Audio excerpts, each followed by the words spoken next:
जय हिंद साथियों, विद्यापीठ study point में आप सबों का स्वागत है। इस एपिसोड में हम आधुनिक भारत के इतिहास का अध्याय नंबर 2 देखेंगे और बंगाल में अंग्रेजी का प्रभुत्व सत्ता कैसे स्थापित होता है इसको कवर करेंगे। यदि प्लीज़ चैनल पर नए हैं तो प्लीज़ चैनल को सब्सक्राइब कर लीजिए और बगल में बेल आइकन होगा उसको दबाइए ताकि जो भी हम वीडियो डालें तो उसका नोटिफिकेशन आपको मिल सके। तो चलिए हम बिना देरी किए हुए क्लास को स्टार्ट करते हैं।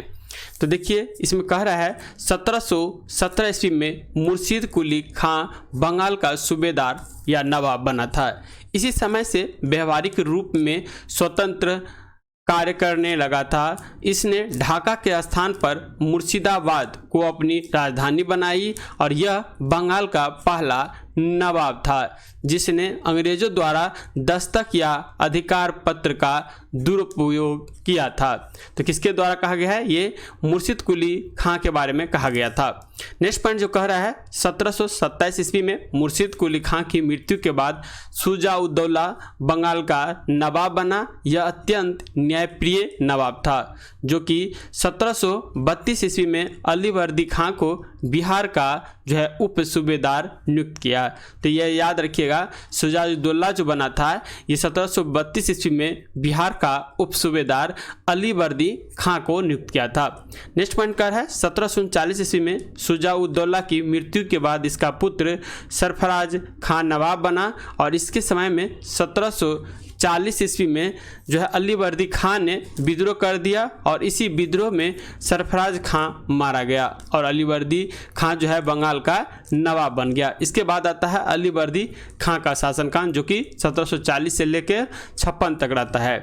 कह रहा है इसने यूरोपीय की उपमा मधुमक्खियों से की है। इसके अनुसार यदि इन्हें न छेड़ा जाए तो यह शहद देंगे, यदि इन्हें छेड़ा जाए तो ये काट कर मार डालेंगे। ये अंग्रेज के बारे में कहा गया है और किसके द्वारा? अली वर्दी खां के द्वारा कहा गया है।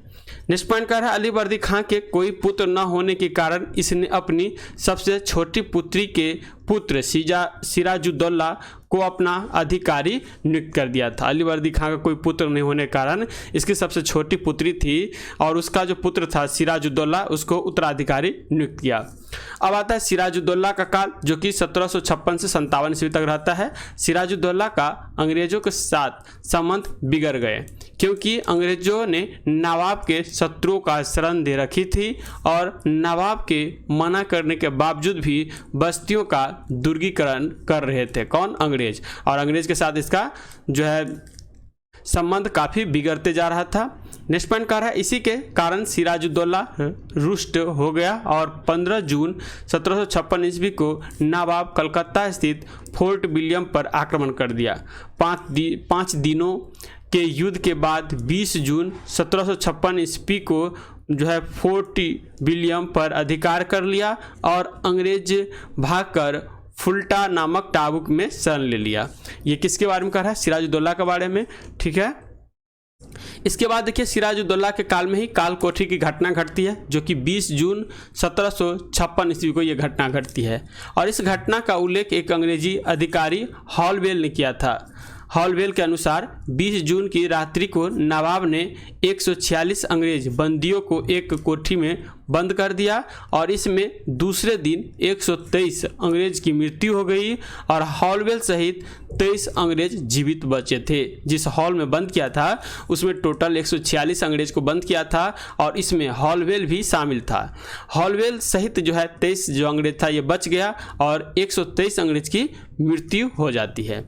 संभवतः यह हॉलवेल की मनगढ़ंत कहानी है क्योंकि इसकी पुष्टि अन्य स्रोतों से नहीं मिलती है। इसके बाद आता है प्लासी का युद्ध जो कि 23 जून 1757 ईस्वी में हुआ था। प्लासी भागीरथी नदी के तट पर स्थित है। यह युद्ध क्लाइव के नेतृत्व वाली एक छोटी सी अंग्रेजी सेना और नवाब सिराजुद्दौला की 50,000 सेना के साथ हुआ था। कह रहा है इस युद्ध प्रारंभ होते ही मीर जाफर अपनी सेना लेकर अलग हो गया। अंततः इस युद्ध में नवाब सिराजुद्दौला पराजित होकर मुर्शिदाबाद भाग गया, लेकिन नवाब को मुर्शिदाबाद में पकड़कर वध कर दिया। अब देखिए इसमें सिराजुद्दौला जो युद्ध करता है तो इसमें मीर जाफर जो होता है ना, जो कि इसका सेना रहता है, लेकिन मीर जाफर से अपने सेना को लेकर के अलग हो जाता है, क्योंकि पहले ही क्लाइव के साथ जो है बात कर लिया रहता है कि हमको यदि इसको सिराजुद्दौला का हरा देंगे तो हमको क्या है बंगाल के नवाब आप बना दीजिएगा। तो ये बोला था ठीक है, तो इसीलिए ये लड़ा और इसमें मीर जाफर ने इसके साथ विश्वासघात कर दिया। कर है इसके बाद मीर जाफर बंगाल के नवाब बना। देखिए, और क्लाइव को व्यक्तिगत रूप से बहुत धन मिला। इस तरह प्लासी के युद्ध ने भारत में अंग्रेजी प्रभुसत्ता की नींव डाल डाली। तो अंग्रेजी प्रभुसत्ता की नींव सबसे पहले प्लासी का युद्ध जो बंगाल में हुआ था इसमें डाला, और आगे चलकर देखिएगा बक्सर में पूर्ण रूप से अपना प्रभुत्व जो है ये स्थापित कर लेता है अंग्रेज। कंपनी को 24 परगना जिले की दीवानी जो है ये प्राप्त हो गई। क्लाइव का नवाब के विरुद्ध षड्यंत्र देखिए, कहे नवाब सिराजुद्दौला के प्रमुख अधिकारी उसके असंतुष्ट थे। इसका लाभ उठाकर क्लाइव ने नवाब के विरुद्ध एक षड्यंत्र रचा। इस षड्यंत्र में नवाब के जो है मुख्य सेनापति मीर जाफर, दीवान राय दुर्लभ और एक सैनिक अधिकारी जो है यार लतीफ़ तथा बंगाल का एक व्यापारी जगत सेठ जो था शामिल था, और ये चारों मिल करके जो सिराजुद्दौला के विरुद्ध में जो है किसको साथ दिया, क्लाइव को साथ दिया। इसीलिए सिराजुद्दौला जो है जबकि 50,000 सेना था फिर भी ये हार गए। इसके बाद मीर जाफर नवाब बनता है। मीर जाफर जो है 1757 से लेकर 60 तक रहता है। 1760 ईस्वी में क्लाइव इंग्लैंड वापस चला गया। इसके स्थान पर बेंसीटाट बंगाल का गवर्नर बन के भारत आया था। कहता है बेंसीटाट ने नवाब बदलने का जो है निश्चय किया। इसके लिए इसने मीर जाफर के दामाद मीर कासिम से समझौता किया था। अब मीर जाफर को भी बदलकर मीर कासिम को जो है क्या है जो ये बंगाल का नवाब बनाने की घोषणा कर दिया। समझौता के अनुसार मीर कासिम को नवाब बनाया जाएगा। बदले में मीर कासिम कंपनी को जो है वर्धमान, मिदनापुर और चट्टगांव जिले की दीवानी और अधिकारियों को धन देगा। तो दीवानी मतलब होता है जो वहाँ के इस एरिया का टैक्स वसूल करेगा, और अधिकारी जो भी नियुक्ति होगा या जो भी अधिकारी सब बनेंगे ये सब धन जो है किसको देंगे, तो ये अंग्रेज को देंगे। इसके बाद देखिए बेंसीटाट ने जो है मीर जाफर के सामने यह प्रस्ताव रखा कि वह मीर कासिम को नायब सूबेदार नियुक्त कर दे और प्रशासन के सारे अधिकार जो है इसको सौंप दे, किसको, मीर कासिम को। इससे जो है असंतुष्ट होकर मीर जाफर ने नवाब पद से इस्तीफा दे दिया और मीर कासिम जो है नवाब बन गया था। अब आता है मीर कासिम जो कि 1760 से 63 ईस्वी तक रहता है। मीर कासिम ने मुर्शिदाबाद के स्थान पर मुंगेर को अपनी राजधानी बनाती है। इसने जो है मुंगेर में तोपखाना एवं बंदूक निर्माण का कारखाना स्थापित करता है जो कि वर्तमान बिहार में है। इसने जो अपनी सेना को यूरोपीय ढंग से प्रशिक्षित करने के लिए एक जो है जर्मन अधिकारी वाल्टर रिनहार्ड समरूप को जो है नियुक्ति करता है। नेक्स्ट कह रहा है 1763 ईस्वी में मीर कासिम ने संपूर्ण बंगाल को व्यापार कर से मुक्त कर दिया। इस घटना से अंग्रेज आग बबूला हो गया और अंग्रेजों ने मीर जाफर को जो है पुनः नवाब घोषित कर दिया। मीर कासिम के विरुद्ध युद्ध जो है फिर छेड़ दिया। फिर कह रहा है 1765 ईस्वी में क्लाइव पुनः भारत आया और इसने जो है बंगाल के नवाब, मुगल सम्राट व अवध के नवाब से अलग अलग संधियां की। नेक्स्ट देखें, सर्वप्रथम क्लाइव ने जो है बंगाल के नवाब नजमुद्दौला से जो है संधि की। संधि के अनुसार जो है प्रशासन के सारे अधिकारी कंपनी के हाथों में होगा। नवाब को प्रति वर्ष जो है 53 लाख रुपये सालाना कंपनी देगी और इस प्रकार बंगाल में द्वैध शासन लागू हो गया। इसके बाद जो आता है ये आता है बक्सर का युद्ध। बक्सर का युद्ध जो होता है ये 23 अक्टूबर 1764 को होता है। एक तरफ तो रहता है हेक्टर और दूसरे तरफ देखिएगा तो ये त्रिकुट सेना रहता है। मीर कासिम अंग्रेजों से परास्त होकर सिराजुद्दौला के पास पहुंचा। इस समय वहां मुगल सम्राट शाह आलम द्वितीय भी उपस्थित थे। इन तीनों ने अंग्रेजों के विरुद्ध संयुक्त मोर्चे का निर्माण किया और तीनों अपनी सेना लेकर बक्सर पहुंची और अंग्रेजों से युद्ध किया। अंग्रेजी सेना का नेतृत्व जो है यही हेक्टर मुनरो ने किया था। इस युद्ध में देखिएगा तो संयुक्त मोर्चे की शक्तियां पराजित हुई और मीर कासिम युद्ध भूमि से भाग गए, जबकि शुजाउद्दौला और शाह आलम द्वितीय ने आत्मसमर्पण कर दिया। किसके आगे में? हेक्टर मुंडो के आगे में, जो कि अंग्रेजों का प्रतिनिधि कर रहा था। इसके बाद देखिए जब युद्ध हार जाता है तो इलाहाबाद की संधि होती है, और पहली संधि जो होती है ये 12 अगस्त 1765 ईस्वी के ये संधि होता है इलाहाबाद में। इलाहाबाद की प्रथम संधि में मुगल सम्राट शाह आलम द्वितीय से हुई, और इस संधि में कुछ शर्तें इस प्रकार रखा गया था। जो पहला शर्त था, कंपनी अवध के नवाब से इलाहाबाद एवं करा 2 जिले लेकर मुगल सम्राट को देंगे। दूसरा जो था, इसमें कंपनी मुगल सम्राट को 26 लाख रुपया पेंशन के रूप में देगी। तीसरा इसमें था, मुगल सम्राट बंगाल, बिहार, उड़ीसा की दीवानी कंपनी को प्रदान करेगी। दूसरा जो होता है इलाहाबाद की संधि, ये जो होता है 16 अगस्त 1765 ईस्वी को 4 दिन के बाद होता है। यह संधि अवध के नवाब शुजाउद्दौला से हुई, और इस संधि की मुख्य शर्तें इस प्रकार थी। पहला संधि में कहा गया, कंपनी अवध के नवाब से इलाहाबाद एवं करा का जिला प्राप्त करके मुगल सम्राट को देगा। दूसरा जो है, अवध के नवाब पर हर्जाने के रूप में 50 लाख रुपये एवं चुनार का किला कंपनी को जो है प्राप्त करेगी।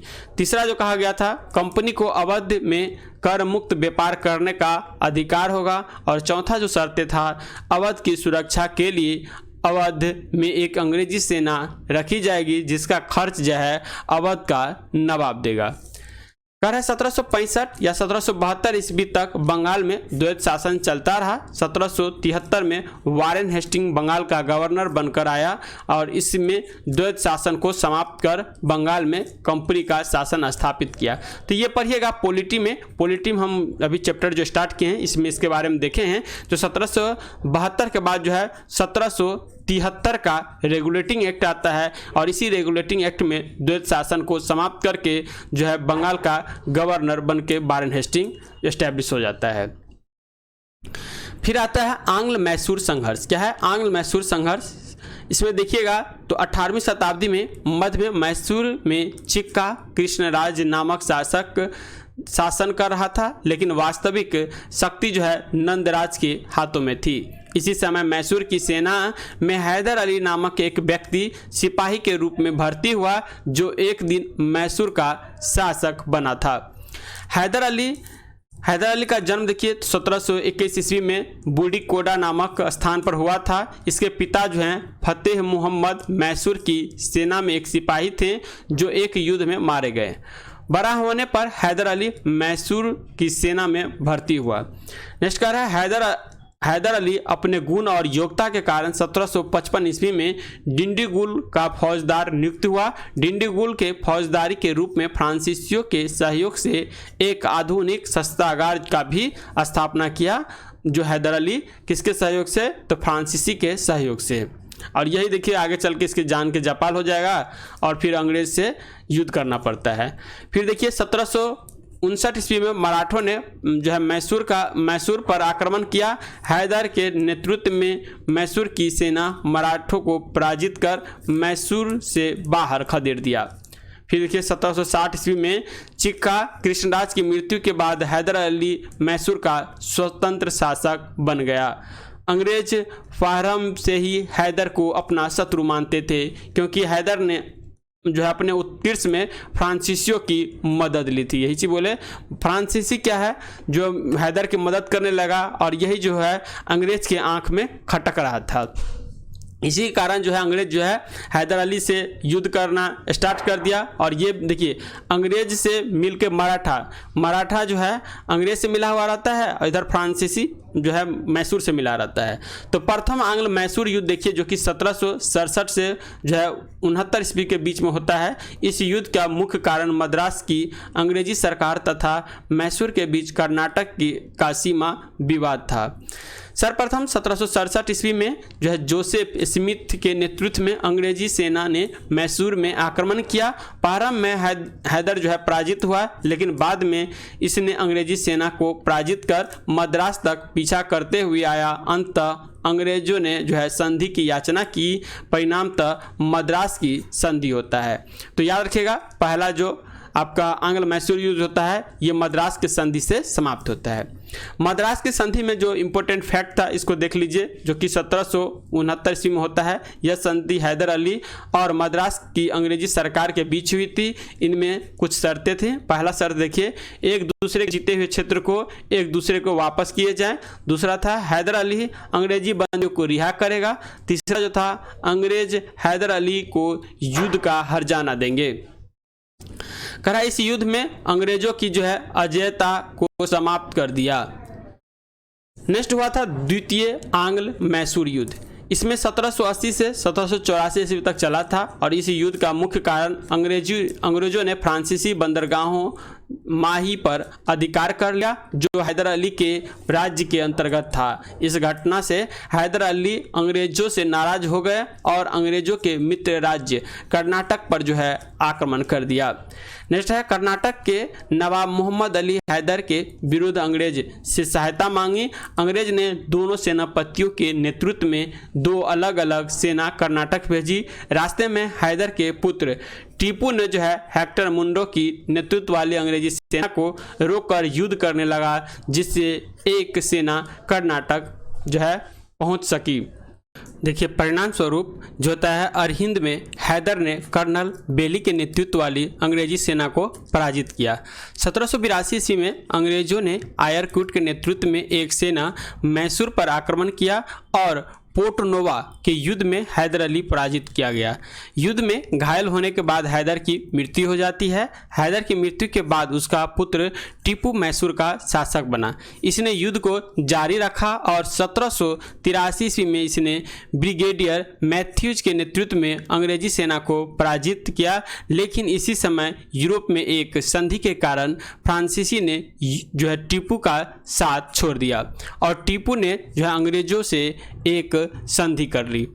नेक्स्ट इसमें देखिएगा तो आता है इसी में मैंगलोर की संधि, जो कि 1784 ईस्वी में हुआ था। इस संधि के द्वारा द्वितीय आंग्ल मैसूर युद्ध जो है समाप्त हो गया और इस संधि के द्वारा एक दूसरे को जीते हुए क्षेत्र एक दूसरे को वापस कर दिए गए। टीपू ने अंग्रेज बंदियों को रिहा कर दिया। उसके बाद फिर आता है तृतीय आंग्ल मैसूर युद्ध, जो कि 1790 से 92 ईस्वी में चला था। इस युद्ध का तत्कालीन कारण आईकोटा और क्रेगानूर क्या है, आईकोटा और क्रेगानूर के 2 दुर्ग डचों से टीपू खरीदना चाहता था, लेकिन अंग्रेजों के मित्र राज त्रावणकोर ने खरीद लिया। इसी कार्य से टीपू नाराज होकर त्रावणकोर पर आक्रमण कर देता है और इस समय गवर्नर जनरल जो रहता है ये लॉर्ड कॉर्नवालिस ने मराठा का तथा निजाम से संधि करके सम्मिलित रूप से मैसूर पर आक्रमण कर देता है। तो मराठा और निजाम जो है कॉर्नवालिस के सहयोग करता है, जिसके कारण जो मैसूर का शासक होता है वो आपको पराजय हो जाएगा। कॉर्नवालिस मैसूर ने अनेक क्षेत्रों को जीतकर श्रीरंगपट्टनम को घेर लिया। बाध्य होकर टीपू ने अंग्रेजों से संधि कर लेता है और ये संधि देखिएगा तो श्रीरंगपट्टनम की संधि होता है, जो कि 1792 में। इस संधि के द्वारा तृतीय आंग्ल मैसूर युद्ध समाप्त हो गया और इसी संधि के द्वारा टीपू का आधा राज ले लिया गया, जिसे जो है अंग्रेज मराठे और निजाम आपस में बांट लिए। टीपू पर जो है 3 करोड़ का हर्जाना लगाया गया। टीपू के पास धन न होने के कारण उसके 2 पुत्र कॉर्नवालिस के पास बंधक के रूप में रख दिया गया और टीपू की सेना को भी सीमित कर दिया गया। नेक्स्ट है चतुर्थ आंग्ल मैसूर युद्ध, जो कि 1799 ईस्वी में होता है और इसी में टीपू की मृत्यु हो जाती है। इस युद्ध के कारण अंग्रेज governor general Lord Wellesley Tipu के पास सहायक संधि स्वीकार करने का प्रस्ताव भेजा था, जिसे टीपू ने अस्वीकार कर दिया। परिणामतः 1799 ईस्वी में लॉर्ड वेलेस्ली ने मैसूर पर आक्रमण कर दिया और देखिएगा तो वेलेस्ली ने टीपू के अनेक क्षेत्रों को विजित करते हुए श्रीरंगपट्टनम के दुर्ग को घेर लिया। टीपू अंग्रेजों से युद्ध करते हुए दुर्ग के जो है द्वार पर ही मारा गया और मैसूर अंग्रेजों के नियंत्रण में आ गया। नेक्स्ट पॉइंट कह रहा है अंग्रेजों ने जो है बोदियार वंश के 2 वर्षीय बालक कृष्णराज को मैसूर का शासक घोषित कर देता है और इसे सहायक संधि स्वीकार कराकर मैसूर पर अपना प्रभाव जो है स्थापित कर देता है। इसके बाद 1834 ईस्वी में विलियम बेंटिक ने जो है मैसूर को जीतकर अंग्रेजी साम्राज्य में मिला लिया। नेक्स्ट देखिए, इसमें एक दृष्टि में इसको देख लेते हैं, जो है चारों युद्ध कह रहा है। प्रथम आंग्ल मैसूर युद्ध जो कि 1767 से 69 के बीच में लड़ा गया, अंग्रेज एवं हैदर अली के बीच कर्नाटक की सीमा विवाद को लेकर। मद्रास की संधि से ये युद्ध समाप्त होता है जो कि 1769 में, और अंग्रेज इसमें पराजय होते हैं। द्वितीय आंग्ल मैसूर युद्ध होता है 1780 से 84 ईस्वी में, अंग्रेजों द्वारा फ्रांसीसी बंदरगाह माही पर अधिकार करने को लेकर। मंगलोर की संधि से ये समाप्त होता है 1784 में, और इसका निर्णय जो है और निर्णीत रहता है, इसमें पता नहीं चलता है कौन जीता और कौन हारा। ऐसे माना जाता है अंग्रेजी जीता था, क्योंकि इसमें ही हैदर अली की मृत्यु हो जाती है। तृतीय आंग्ल मैसूर युद्ध देखिए 1790 से 92 ईस्वी में हुआ था, टीपू द्वारा त्रावणकोर पर आक्रमण करके, और ये संधि जो है श्रीरंगपट्टनम की संधि से इसे समाप्त किया गया, और 1792 में ये श्रीरंगपट्टनम की संधि हुई थी। तो इसको एक ट्रिक है, याद रखिए, MMS से इसको याद रखिए, MMS से टीपू की जो है पराजय इसमें हो जाती है। चतुर्थ आंग्ल मैसूर युद्ध जो कि 1799 में हुआ था, टीपू द्वारा सहायक संधि न स्वीकार किए जाने के कारण टीपू का इसमें वध हो जाता है और टीपू की इसमें पराजय हो जाती है। टीपू सुल्तान के बारे में कुछ पॉइंट देख लीजिए, जो कि 1782 से लेकर 1799 तक शासन किया था। हैदर अली के मृत्यु के बाद 1782 में टीपू सुल्तान बना। टीपू ने 1787 में बादशाह की उपाधि धारण की और अपने नाम के सिक्के चलवाए। इसने वर्ष महीने के हिंदू नामों के स्थान पर अरबी नामों का प्रयोग किया तथा एक नए पंचांग कैलेंडर का भी प्रचलन किया।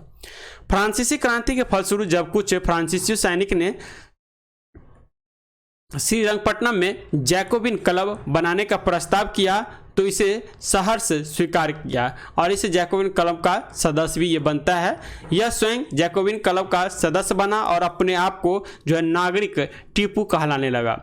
टीपू सुल्तान धर्म सहिष्णुता था। इसने सिंगेरी में जो है मंदिर की मरम्मत एवं शारदा देवी की मूर्ति की स्थापना के लिए धन भी प्रदान किया था। नेक्स्ट पॉइंट जो है ये आप आता है टॉपिक आंग्ल मराठा युद्ध के बारे में। ये नया टॉपिक है। कह रहा है पेशवा बालाजी बाजीराव की मृत्यु के बाद मराठा राज आंतरिक संयंत्रों का जो है केंद्र बनने लगा था। पेशवा माधव राव के समय में उसके चाचा जो है रघुनाथ राव मराठा साम्राज्य के विभाजन की मांग की, जिसे पेशवा माधव राव जो है इसे ठुकरा दिया, स्वीकार नहीं किया। नाना फडणवीस के नेतृत्व में मराठा सरदारों ने अल्पायु माधव राव नारायण को पेशवा बना दिया और प्रमुख मराठा सरदारों को मिलाकर एक बार भाई परिषद का गठन करके प्रशासन चलाना प्रारंभ कर दिया। नेक्स्ट पॉइंट है प्रमुख मराठा सरदारों की इसी चुनौती की सामना करने में अपने को जो है असमर्थ पाकर रघुनाथ राव उर्फ रघुवा पुनः भागने के लिए मजबूर हो गया। रघुनाथ राव बम्बई जाकर नाना फडणवीस पूना दरबार के विरुद्ध बम्बई की जो है अंग्रेजी सरकार से जो है सहायता मांगी। इसके इस दुर्भाग्यपूर्ण प्रयास ने प्रथम आंग्ल मराठा युद्ध की पृष्ठभूमि तैयार कर दिया, और किसके कारण हुआ था ये, रघुनाथ राव जो है जाके अंग्रेजों से मिल जाते हैं।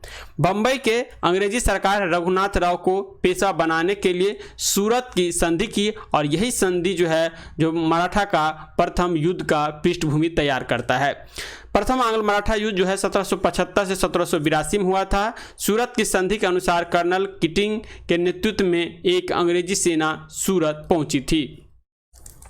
18 मई 1775 ईस्वी को आरस के मैदान में अंग्रेजों एवं मराठों के बीच भीषण युद्ध हुआ, जिसमें मराठे पराजित हुए, लेकिन अंग्रेजों का मराठा क्षेत्र पर अधिकार नहीं हो सका। नेक्स्ट पॉइंट कर रहा है 1778 ईस्वी में बम्बई की अंग्रेजी सरकार ने पुनः मराठों से युद्ध प्रारंभ कर दिया।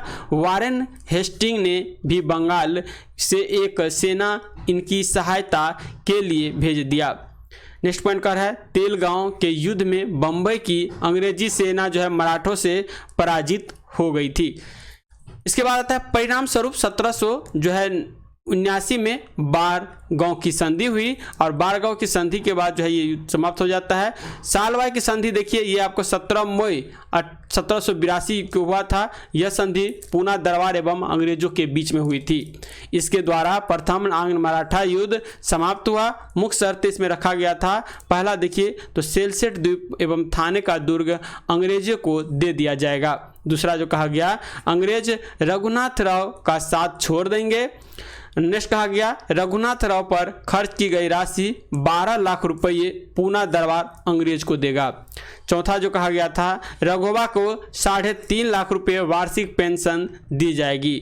पांचवा जो कहा गया था बम्बई एवं दक्षिण में एक दूसरे से जीते हुए क्षेत्र एक दूसरे के वापस किए जाएंगे और इस संधि के द्वारा 20 वर्ष तक शांति रहेगा, लेकिन ऐसा हो नहीं पाता है। फिर द्वितीय आंग्ल मराठा युद्ध देखिए जो कि 1803 से 1805 ईस्वी तक चलता है। 1800 ईस्वी में नाना फडणवीस की मृत्यु के बाद पूना दरबार संयंत्रों का केंद्र बन गया था। पेशवा बाजीराव द्वितीय एवं दौलताराव सिंधिया ने होलकर के विरुद्ध संयुक्त मोर्चा बनाकर उसे नीचा दिखाना चाहता था। नेक्स्ट है 1802 में जो है पूना के निकट हुए युद्ध में होलकर ने संयुक्त सेना को पराजित कर दिया और रघुनाथ राव के दत्तक पुत्र अमृत राव के बेटे विनायक राव को पेशवा घोषित किया गया था। नेक्स्ट कर है परिणाम स्वरूप पेशवा बाजीराव द्वितीय अंग्रेजों के पास पहुंचा और सहायता की मांग की। परिणाम स्वरूप बेसिन की जो है इसमें संधि हुई थी। नेक्स्ट पॉइंट कर रहा है इसमें दौलत राव सिंधिया, अप्पाजी भोसले एवं यशवंत राव होलकर ने पेशवा का विरोध किया, जिसके कारण द्वितीय आंग्ल मराठा युद्ध जो है शुरू हो जाता है। लॉर्ड वेलेस्ली ने सर्वप्रथम सिंधिया एवं जो है भोसले की सेना को पराजित किया। दोनों ने अंग्रेजों से अलग अलग संधि कर लिया। 1805 ईस्वी में अंग्रेजों ने जो है यशवंत राव होलकर को भी पराजित कर दिया। परिणाम स्वरूप इसने भी अंग्रेजों से संधि कर ली। तृतीय आंग्ल मराठा युद्ध जो है ये 1817 से 18 के बीच में 1 साल तक चलता है। यह युद्ध जो है लॉर्ड हेस्टिंग के शासनकाल में लड़ा गया था। अंग्रेजों ने 1817 ईस्वी में सिंधिया से ग्वालियर की संधि की, जिसके अनुसार देखिए सिंधिया पिंडारियों के दमन में अंग्रेजों का सहयोग करेगा और चंबल नदी के दक्षिण पश्चिम राज्यों से अपना अधिकार समाप्त करेगा। नेक्स्ट पॉइंट कह रहा है जून 1817 ईस्वी में अंग्रेजों ने पेशवा से पूना की संधि की, जिसके द्वारा पेशवा ने मराठों की प्रधानता त्याग दिए। इससे पहले भोसले ने भी अंग्रेजों की अधीनता स्वीकार कर लिया था। नेक्स्ट पॉइंट कह रहा है 1817 ईस्वी में संधि का उल्लंघन करके पेशवा भोसले एवं होलकर ने अंग्रेजों के विरुद्ध युद्ध की घोषणा की। नेक्स्ट पॉइंट है परिणाम स्वरूप किरकी में पेशवा, सीताबड़ी में भोसले तथा महिदपुर में होलकर अंग्रेजों से पराजित हुए। जनवरी 1818 में होलकर अंग्रेजों से जो है मंदसौर की संधि करके राजपूत राज्यों से अपने अधिकार वापस ले लिया। नेक्स्ट पॉइंट कर रहा है पेशवा बाजीराव द्वितीय कोड़ेगांव एवं अस्टी के युद्ध में पराजित होने के बाद आत्मसमर्पण कर दिया। नेक्स्ट पॉइंट है अंग्रेजों ने पेशवा का पद समाप्त कर पेशवा के राज्य को अंग्रेजी राज में मिला लिया। नेक्स्ट देखिएगा पेशवा को 4 लाख रुपए वार्षिक पेंशन देकर कानपुर के निकट बिठूर में रहने की आज्ञा दी गई और यही 1853 ईस्वी में पेशवा बाजीराव द्वितीय की मृत्यु हो गई। अब इसमें एक दृष्टि में देख लेते हैं जो प्रथम आंग्ल मराठा युद्ध कब हुआ था, तो ये समय था 1775 से 82 के बीच में। और किस संधि से ये युद्ध जो है शुरू हुआ था, तो ये संधि से ही युद्ध शुरू हुआ था। और पिछला बार पढ़े होंगे आंग्ल मैसूर युद्ध एक संधि से समाप्त होता है, इसमें एक संधि से शुरू होता है और दूसरा संधि से इस युद्ध को समाप्त किया जाता है। एक चीज याद रखिएगा, तो ये सूरत की संधि जो 1775 में हुआ था, इससे प्रथम आंग्ल मराठा युद्ध शुरू हुआ था। लेकिन ये समाप्त जो हुआ था सालबाई की संधि, ये 1782 में हुआ था और इसमें पेशवा जो था माधवराव नारायण था और जो अंग्रेज का गवर्नर जनरल ये वारेन हेस्टिंग था। द्वितीय आंग्ल मराठा युद्ध जो है 1803 से 1805 ईस्वी के बीच में होता है और ये बेसिन की संधि जो 1802 में होता है, इससे इस युद्ध का नींव पड़ती है या शुरू होता है। राजघाट की संधि 1805 में हुई, इससे ये समाप्त हो जाती है और बाजीराव द्वितीय जो है पेशवा रहता है और जॉर्ज वार्लो एवं वेलेस्ली जो है ये दोनों जो है गवर्नर जनरल, ये जॉर्ज वार्लो तो मान लीजिए सेना था लेकिन वेलेस्ली गवर्नर जनरल रहता है। तृतीय आंग्ल मराठा युद्ध देखिएगा ये 1817 से 18 के बीच में हुआ था और इसके मतलब ऐसे हुआ था, इस संधि से नहीं हुआ था। बाजीराव द्वितीय जो ही पेशवा था और जो है लॉर्ड हेस्टिंग्स बंगाल का या अंग्रेज का तरफ से गवर्नर जनरल था। तो इस तरह से हम देखिए तो ये चैप्टर 2 यहीं पे इंड होता है। अब नेक्स्ट अध्याय जो चैप्टर 3 आएगा इसमें सिख राज एवं आंग्ल सिख युद्ध को देखेंगे। तो यदि चैनल पर प्लीज नए हैं तो चैनल को सब्सक्राइब कर लीजिए, बगल में बेल आइकन होगा उसको दबा लीजिए ताकि कोई भी वीडियो अपलोड होगा तो इसका नोटिफिकेशन आपको मिल सके। तो मिलते हैं नेक्स्ट वीडियो में, तब तक के लिए जय हिंद जय भारत।